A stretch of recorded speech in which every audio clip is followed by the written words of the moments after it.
আসসালামু আলাইকুম। আমি মূলত কখনো এরকম ভাবে ফেস রিভিল করে ভিডিও করিনি বা অভ্যস্ত না বলতে পারেন। আমি মূলত এখন হঠাৎ করে ইচ্ছা করলো যে আচ্ছা কিছু বিষয় নিয়ে কথা বলি, অন্তত আমার পাখিটা নিয়ে কিছু কথা বলি। আমার পাখিটার ভিডিও বা আমি কিছু ছবি কয়েকদিন যাবত আমি ইউটিউবে আপলোড দিচ্ছি।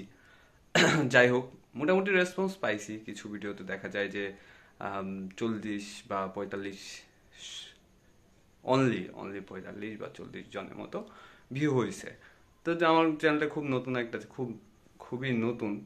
আমি এই চ্যানেলের মধ্যে বা কন্টিনিউ ভিডিও আপলোড করার চেষ্টা করতেছি।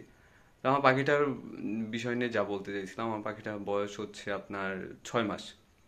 6 মাস যাবত আমি তাকে পুষতেছি, আর নিজাতেই খাওয়াইছি, নিজাতেই খাওয়াই বড় করছি। যাই হোক, এখন সে মোটামুটি একটা অ্যাডাল্ট বলতে পারেন।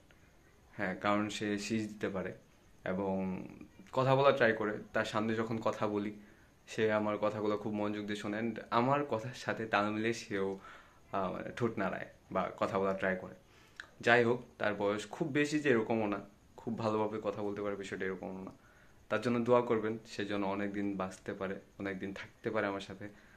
আর আরেকটা বিষয়, অনেকে হয়তো বা বলতে পারেন যে পাখি মূলত খাঁচার ভিতর পোষা ঠিক না, এটা গুনাহ। হ্যাঁ, ঠিক আছে, পাখিকে খাঁচার ভিতর পোষা ঠিক না, কিন্তু আমার পাখিকে প্রত্যেক দিন সন্ধ্যার পর আমার রুমের মধ্যে আমি ছেড়ে রাখি। দিনের বেলা বন্ধ রাখি, কিন্তু সন্ধ্যার পর আমি রুমের মধ্যে ছেড়ে রাখি। তো তাকে আমি ফ্রেন্ডলি ভাবে পোষা ট্রাই করি, যে একটা খুব প্রিয় জিনিসকে যেরকম ভাবে রাখা উচিত, বন্ধ খাঁচায় না রেখে মুক্তভাবে রাখা ট্রাই করি। ভাই সে অনেক দুষ্টু, ভাই যাই বলেন, সে অনেক অনেক দুষ্টু। যাই হোক, সবাই দোয়া করবেন আমার জন্য, আমার পাখিটার জন্য। আসসালামু আলাইকুম।